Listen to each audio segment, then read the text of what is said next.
ele está com a oportunidade nessa noite, no nome de Jesus.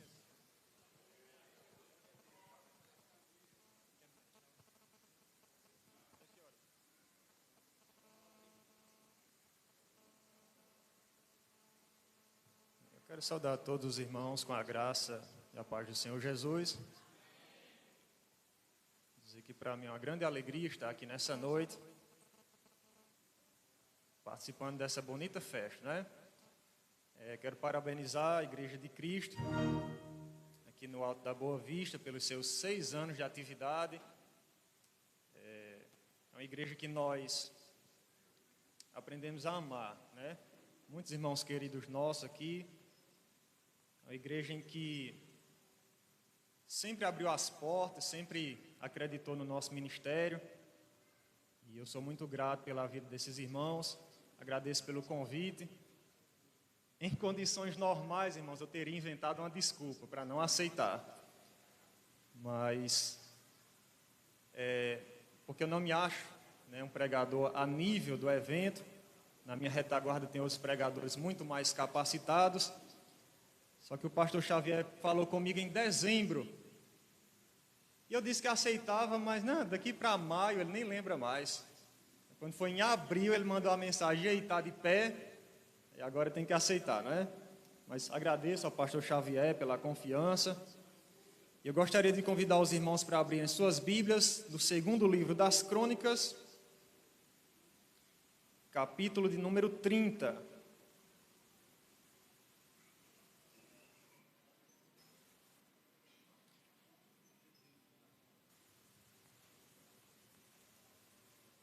Nós vamos ler todo o capítulo 30 e o versículo 1 do capítulo 31. A leitura um pouco extensa, talvez muitos dos irmãos já conheçam, mas para nossa meditação é importante que o texto esteja fresco em nossa memória. Então, segundo Crônicas, capítulo 30, versículos 1 a 27 e 31, verso 1, nós vamos ler para ganharmos tempo, diz o seguinte. O título é, da Almeida Revista e Corrigida, Ezequias convida a todo o povo a vir a Jerusalém para celebrar a Páscoa. Depois disso, Ezequias enviou mensageiros por todo Israel e Judá e escreveu também cartas a Efraim e a Manassés, que viessem à casa do Senhor, a Jerusalém, para celebrarem a Páscoa ao Senhor, Deus de Israel. Porque o rei tivera conselho com os seus maiorais e com toda a congregação em Jerusalém, para celebrarem a Páscoa no 2º mês. Porquanto no mesmo tempo não a puderam celebrar, porque se não tinham santificado bastantes sacerdotes, e o povo se não tinha ajuntado em Jerusalém. E foi isso reto aos olhos do rei e aos olhos de toda a congregação, e ordenaram que se fizesse passar pregão por todo Israel, desde Beceba até Dan, para que viessem a celebrar a Páscoa ao Senhor, Deus de Israel, a Jerusalém. Porque muitos a não tinham celebrado como estava escrito.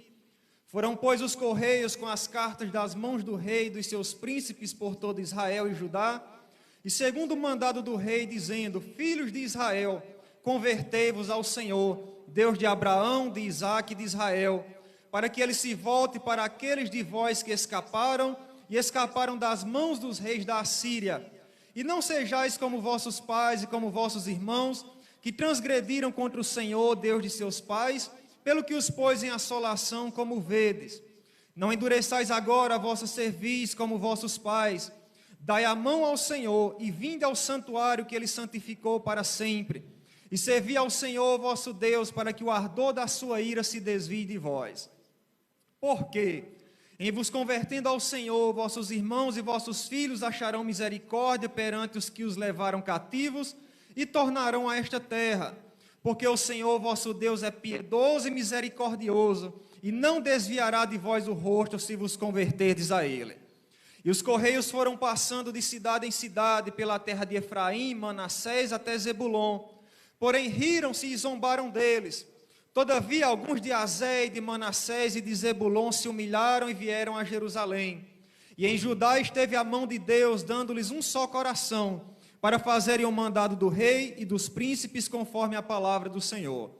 E ajuntou-se em Jerusalém muito povo para celebrar a festa dos pães asmos no 2º mês, uma muito grande congregação. E levantaram-se e tiraram os altares que havia em Jerusalém, e também tiraram todos os vasos de incenso e os lançaram no ribeiro de Cedron. Então sacrificaram a Páscoa no dia 14º do segundo mês. E os sacerdotes e levitas se envergonharam e se santificaram e trouxeram holocaustos à casa do Senhor. E puseram-se no seu lugar, segundo o seu costume, conforme a lei de Moisés, o homem de Deus. E os sacerdotes aspergiam o sangue, tomando das mãos dos levitas. Porque havia muitos na congregação que se não tinham santificado, pelo que os levitas estavam encarregados de matarem os cordeiros da Páscoa por todo aquele que não estava limpo, para os santificarem ao Senhor. Porque uma multidão do povo, muitos de Efraim, Manassés, Issacar e Zebulon, se não tinham purificado e contudo comeram a Páscoa. Não como está escrito, porém Ezequias orou por eles, dizendo: o Senhor, que é bom, faça reconciliação com aquele que tem preparado o coração para buscar ao Senhor, Deus, o Deus de seus pais, ainda que não esteja purificado segundo a purificação do santuário. E ouviu o Senhor a Ezequias e sarou o povo. Nós vamos agora para o capítulo 31, versículo 1. E acabando tudo isso, todos os israelitas que ali se achavam saíram às cidades de Judá e quebraram as estátuas, cortaram os bosques e derribaram os altos e altares por todo Judá e Benjamim, como também em Efraim e Manassés, até que tudo destruíram. Então tornaram todos os filhos de Israel, cada um para a sua possessão, para as cidades deles. Amém. Os irmãos podem tomar assento. Nós iremos meditar um pouco sobre essa passagem. Meus queridos irmãos, o rei Ezequias, ele é um dos personagens mais conhecidos do Antigo Testamento. Ele é bastante conhecido por aquela passagem em que Senaqueribe tenta invadir Jerusalém com um grande exército, mas ele ora a Deus e Deus tem misericórdia e não permite que Jerusalém seja dominada. Também é conhecido por aquela passagem em que ele adoece e que Deus ordena ao profeta Isaías que vá e profetize a sua morte. Porém, Ezequias mais uma vez ora ao Senhor e Deus reverte o quadro dele, acrescentando mais 15 anos de vida. Zedequias era um homem de Deus, um homem de oração. Porém, a sua ascendência não fazia jus ao seu caráter, porque Ezequias era filho de um rei ímpio chamado Acais, que, seguindo o costume dos reis de Israel, adotou a idolatria implantada por Jeroboão I, fortificada por Acabe e confirmada pelos reis que se seguiram. Acais entrega para Ezequias um reino devastado, um reino destruído, debaixo da autoridade de um reino, de um império pagão. Quando Ezequias assume o trono com 25 anos de idade, ele pega um reino assolado.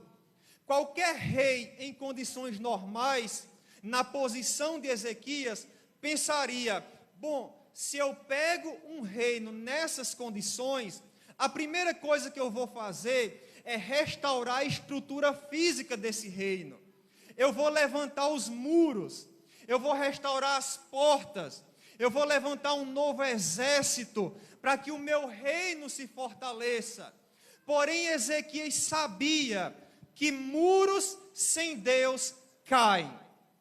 Ezequias sabia que exércitos sem Deus tombam, porque ele conhecia a história dos reis que vieram antes deles, os reis que colocaram Deus para trás, os reis que abandonaram Deus. Não importava quão altos fossem os seus muros, todos foram invadidos.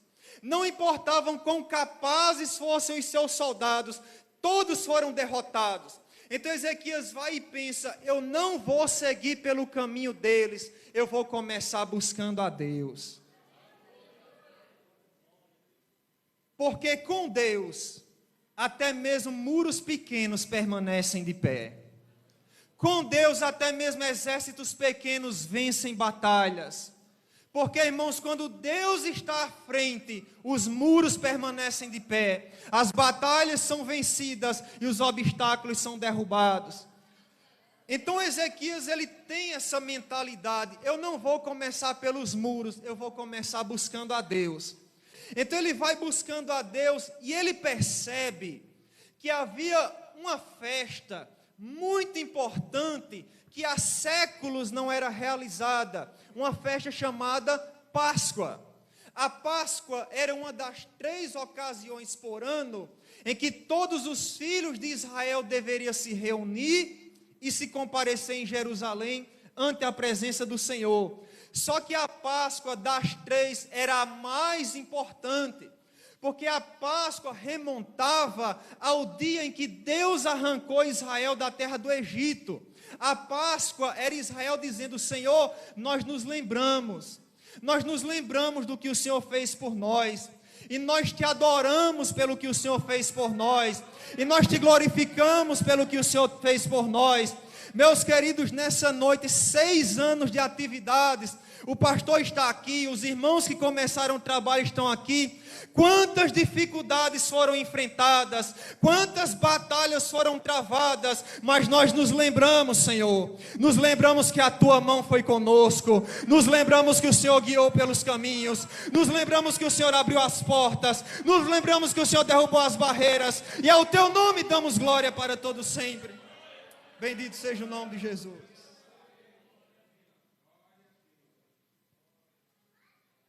E Ezequias então pensa: vamos celebrar a Páscoa. Só que havia um problema. A Páscoa deveria ser celebrada no dia 14 do primeiro mês. Só que nessa data não deu certo, porque os sacerdotes foram vagarosos para se preparar. Os levitas não se santificaram a tempo. E o dia passou. E se eles quisessem celebrar a Páscoa, eles teriam que esperar mais 1 ano para fazê-lo. Só que Ezequias não queria esperar mais 1 ano, ele queria fazer já. Então ele tem uma ideia: para que nós não fiquemos sem celebrar, ao invés de fazer no dia 1º, vamos fazer no mês 2º. Ao invés de fazer no dia 14 do primeiro mês, vamos fazer no dia 14 do 2º, e aí a gente celebra. Os seus líderes, os seus co-líderes se reúnem com ele, escutam a sugestão e dizem: dá certo. Por quê? Porque nós queremos fazer, o nosso coração quer fazer. Não deu certo no primeiro, a gente faz no 2º, o importante é que a gente faz. Porque, meus irmãos, quem quer fazer para Deus, dá um jeito. Quem quer fazer para Deus, arruma uma forma. Quem não quer, arruma uma desculpa, mas quem quer, arruma uma forma. Não deu no primeiro, vamos fazer no 2º. Nós damos um jeito porque nós queremos fazer. Porque quem quer fazer, pastores, dá um jeito. Quem quer fazer para Deus, arruma uma forma.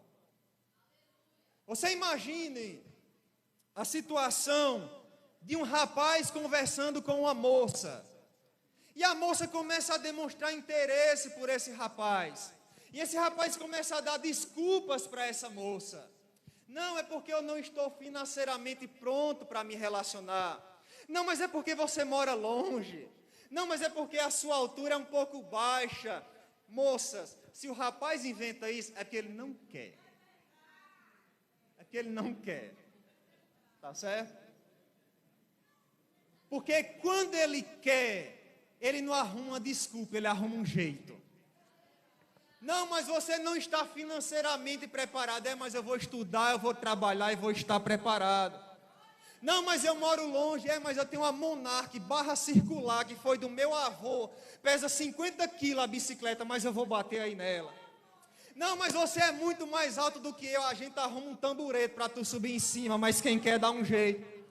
Da mesma forma é com Deus, irmãos. Tem pessoas que ficam inventando desculpas para Deus. Não, eu quero, mas a minha família. Eu quero aceitar Jesus, mas os meus amigos. Não, eu quero orar, mas o meu trabalho. O que lhe falta, irmãos, não é um jeito. O que lhe falta é vontade. Porque quem quer fazer para Jesus dá um jeito. Bendito seja o nome de Jesus. Eu quero aceitar Jesus, mas minha família é complicada. Mas eu quero Jesus, com a família eu dou um jeito. Não, eu quero aceitar Jesus, mas meus amigos vão me deixar. Eu quero é Jesus, meus amigos, eu dou um jeito. Eu quero aceitar Jesus, mas tal e tal circunstância, depois eu resolvo. Mas quem quer Jesus dá um jeito.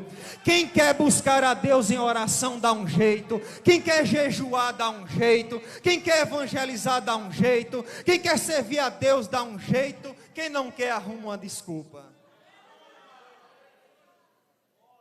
Vença as desculpas, irmãos. Talvez haja pessoas aqui que Deus tem te chamado, que você acorda de madrugada e não sabe por quê. É Deus te chamando para orar. E você fica, não, mas está tão quentinho embaixo do cobertor. Não, mas eu estou com tanto sono. Não, mas eu tenho que trabalhar. Vença a desculpa e busque a Deus.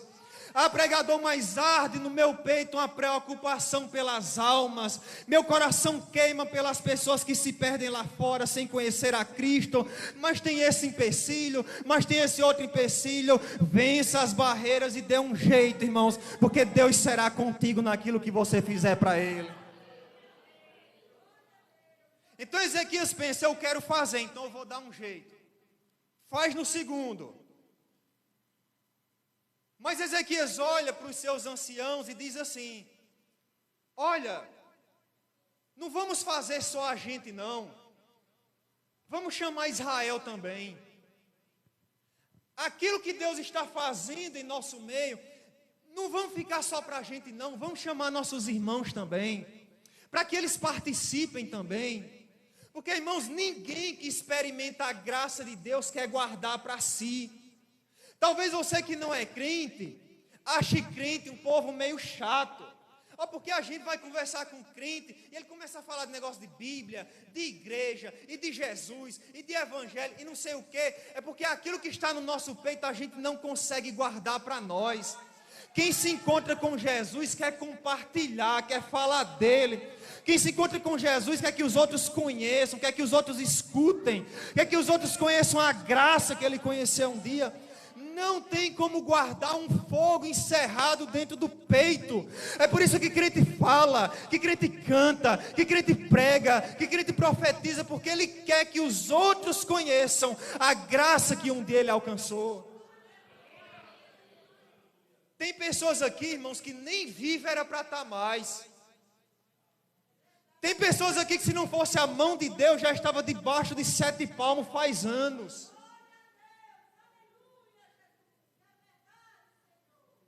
Mas aí Jesus foi lá, estendeu a mão dentro do lodo que você estava metido, e lhe arrancou lá de dentro, e lhe lavou, e deu um banho com o Espírito de Deus, e hoje está aí bem vestido, cabelinho arrumado, roupa bonita, feliz da vida, com certeza da eternidade, dando glória a Deus que vai para o céu. Você parou por isso, você passou por isso, irmão? Levanta a tua mão e adore o Deus que foi te buscar no seu lamaçal de pecado.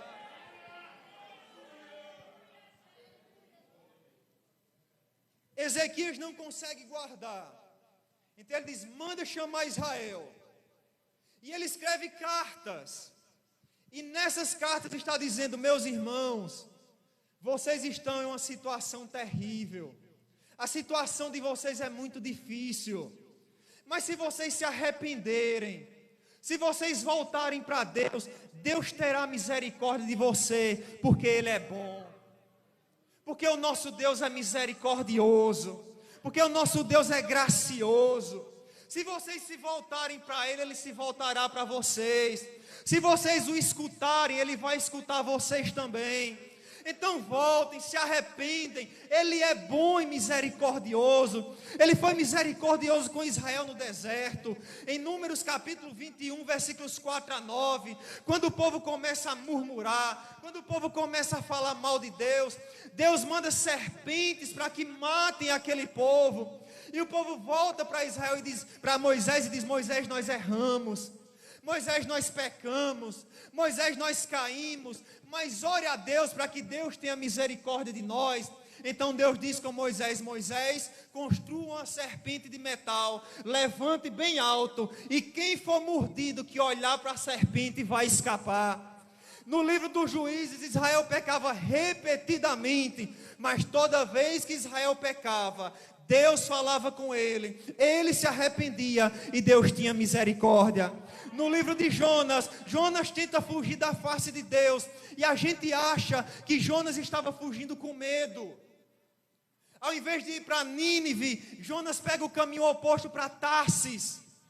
Deus vai buscar Jonas no meio do caminho, manda para Nínive. Nínive era uma cidade cruel, violenta, sanguinária, idólatra. Jonas entra em Nínive, anda pela cidade pregando 40 dias e Deus vai destruir essa cidade. Quando a mensagem chega aos ouvidos do rei de Nínive, o rei diz: chega aqui todo mundo, pelos próximos 3 dias ninguém come nem bebe água, a gente vai jejuar, vai vestir pano de saco e vai buscar o Deus de Jonas. Depois dos 3 dias, Deus fala com Jonas e diz: Jonas, eu perdoei esse povo, não vou mais destruí-lo. Jonas se aborrece, sobe em cima de um monte e fica sentado aborrecido. E enquanto ele está aborrecido, Deus pergunta: Jonas, por que você está com raiva?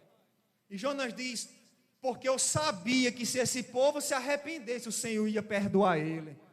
Jonas não fugiu com medo, irmãos. Jonas fugiu porque ele sabia que Deus era tão bom, que se os ninivitas se arrependessem, Deus perdoaria. Deus então faz uma aboboreira crescer em cima da cabeça de Jonas, e Jonas se alegra com a aboboreira. Ele dorme debaixo da aboboreira, mas no outro dia a planta seca. E Jonas se entristece. E Deus diz: Jonas, por que você está triste? E Jonas diz: porque a aboboreira se secou. E Deus fala com Jonas: Jonas, você está com pena de uma aboboreira que nem foi você que plantou, fui eu. Será que eu não teria dó, misericórdia de 120 mil homens que não sabem separar a mão direita da mão esquerda? Irmãos, porque Deus é um Deus misericordioso, Deus é um Deus bondoso. Se o homem se arrepender dos seus pecados, se o homem voltar-se para Cristo, Deus o perdoará. Deus restaurará a sua vida, Deus lhe dará uma nova sorte, Deus lhe dará a vida eterna, porque Deus é bom. Essa é a mensagem que a igreja de Cristo prega, que Jesus Cristo veio, que Ele morreu na cruz do Calvário por você, que Ele já pagou a sua conta. E se você vier e se arrepender e se entregar para Ele, não importa o quão profundo você tenha mergulhado no pecado, Ele vai te arrancar de lá, Ele vai te restaurar, Ele vai te dar uma nova vida, porque Ele é bom e misericordioso. Bendito seja o nome de Jesus. Talvez muitas pessoas escutem essa mensagem. Talvez o cantor Vantuil tenha escutado muito isso ao longo da vida. Fez o que fez, agora quer ser crente dizer que é salvo. Você pensa isso, irmão, porque você não entende o que é graça. A graça é um Deus que mandou seu Filho para morrer por pecadores.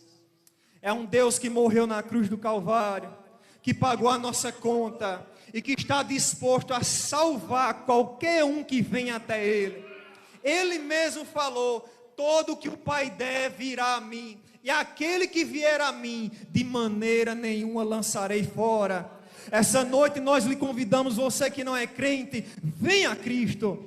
Ah, pregador, mas eu errei muito. Mas venha a Cristo. Ah, pregador, mas eu já estou muito envolvido na lama do pecado. Mas venha a Cristo, porque Ele é bom, Ele pode lhe salvar, Ele é grande e misericordioso. Bendito seja o nome de Jesus. Ezequias envia as cartas, e há 2 grupos de pessoas. Um é o grupo que zomba. negócio de Jerusalém, de culto, de Páscoa, esse povo está doido. Eu vou ficar aqui na minha miséria. Mas um pequeno grupo escuta e vem. E quando eles vêm, eles começam a se alegrar na presença de Deus e a adorar o nome de Jesus. E em Jerusalém, irmãos, uma coisa interessante acontece. A Bíblia diz que a mão de Deus estava sobre aquele povo. A presença de Deus começa a tomar conta daquele lugar. E quando a presença de Deus toma conta de um lugar, 3 coisas acontecem. Primeiro, o versículo de número 23 vai dizer que a festa deveria durar 7 dias. Quando acabam os 7 dias, eles chegam para Ezequias e dizem: Ezequias, a gente pode celebrar mais 7? Ora, irmãos, eles já tinham passado 7 dias na presença de Deus, agora eles queriam celebrar mais 7, porque quando se está na presença de Deus, a vontade é de permanecer.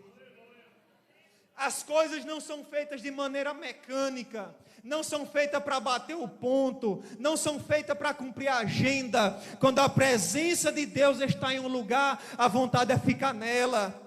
Já deu 9 horas, mas a presença de Deus está tão bom que a gente quer ir mais.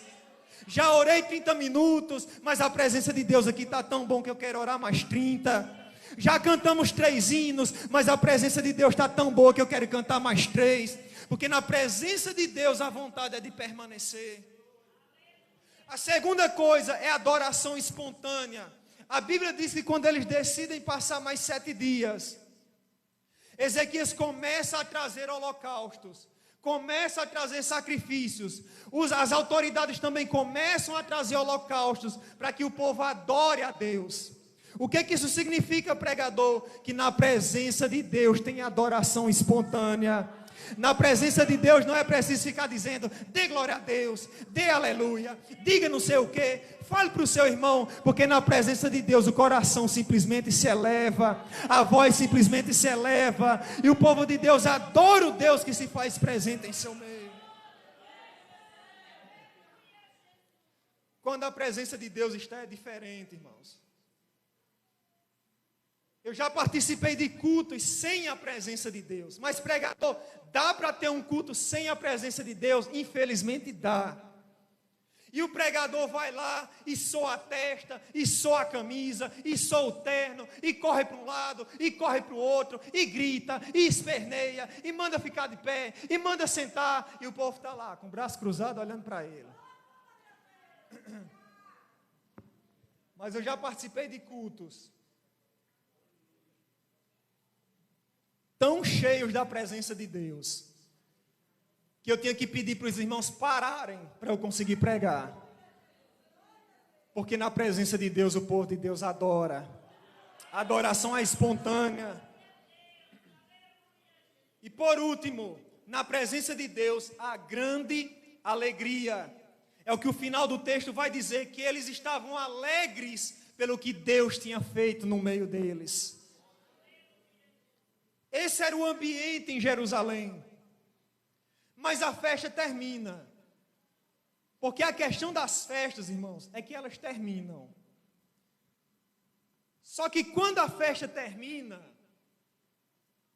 eles voltam para casa, mas eles não voltam mais do mesmo jeito. Eles voltam para casa e eles dizem: olha, diante do que Deus fez em nosso meio, essas imagens não podem mais continuar de pé. Diante do que Deus fez em nosso meio, esses pilares não podem mais continuar de pé. Essas imagens, esses locais de idolatria, nós iremos derrubar um por um. Porque diante do que Deus fez em nosso meio, nós não podemos mais viver da mesma forma. Irmãos, eu não acredito em um encontro verdadeiro com Deus, em que você sai do mesmo jeito. Eu não acredito que alguém se encontre com Deus e sai para viver da mesma forma. Se encontra com Deus e sai para adorar Baal. Se encontra com Deus e sai para adorar os ídolos. Se encontra com Deus e sai vestido de forma sensual igual era antes. Se encontra com Deus e vai consumir pornografia. Se encontra com Deus e vai adquirir dinheiro ilícito. Se encontra com Deus e vai sair com mulher que não é sua, com homem que não é seu. O encontro com Deus transforma. Encontro com Deus muda. Quando o homem se encontra com Deus, os pilares são derrubados. Quando o homem se encontra com Deus, as imagens vão ao chão. A vida é transformada e ele vive para glorificar o nome do seu Deus.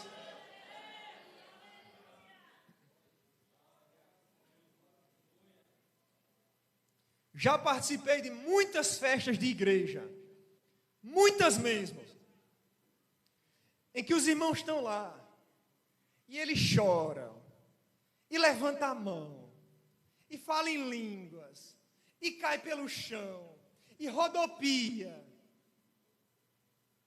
Mas quando sai pelas portas, volta a viver do mesmo jeito.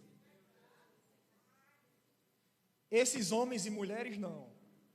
Eles saíram da festa, mas eles pensaram, o que Deus fez aqui tem que mudar a nossa vida. O que nós vivemos aqui tem que nos transformar. O que nós ouvimos aqui tem que nos transformar. Meus queridos, daqui a alguns instantes essa festa vai acabar. Não sei se daqui a meia hora, 40 minutos, 1 hora, 2 horas. Como eu falei, como estamos na presença de Deus, por mim eu vou até meia-noite, não tem problema nenhum. Mas vai acabar.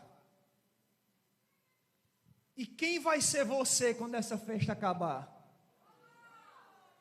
Será que vai ser só mais um movimento que não muda nada? Ou você vai sair daqui decidido, as coisas que eu ouvi vão me transformar. As coisas que eu ouvi vão alterar o curso da minha vida. A forma como eu vivo tem que mudar perante o que Deus fez em nosso meio. Que isso não aconteça com você. Que você não seja um ouvinte esquecido.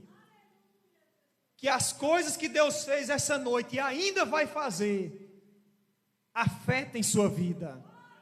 Afetem a forma como você vive. Que as coisas que você tem ouvido aqui semana após semana, domingo após domingo, alterem a sua vida. Transformem a sua vida. Que a reflexão, que a gratidão pelo que Deus tem feito ao longo desses 6 anos te mostre, te transforme, te faça pensar como meu Deus é bom, como meu Deus é poderoso e como eu quero viver para glorificar o nome dele. Eu agradeço a oportunidade em nome de Jesus. Louvado seja Deus. Que palavra maravilhosa, meus irmãos. Louvado seja Deus. A palavra de Deus, ela tem que causar reflexão. E é por meio da reflexão que a gente toma nossas atitudes de mudanças para melhor. E é isso que a palavra de Deus faz. Que Deus continue abençoando a vida do nosso irmão Ellison. Que esse, meus irmãos, eu posso dizer, é um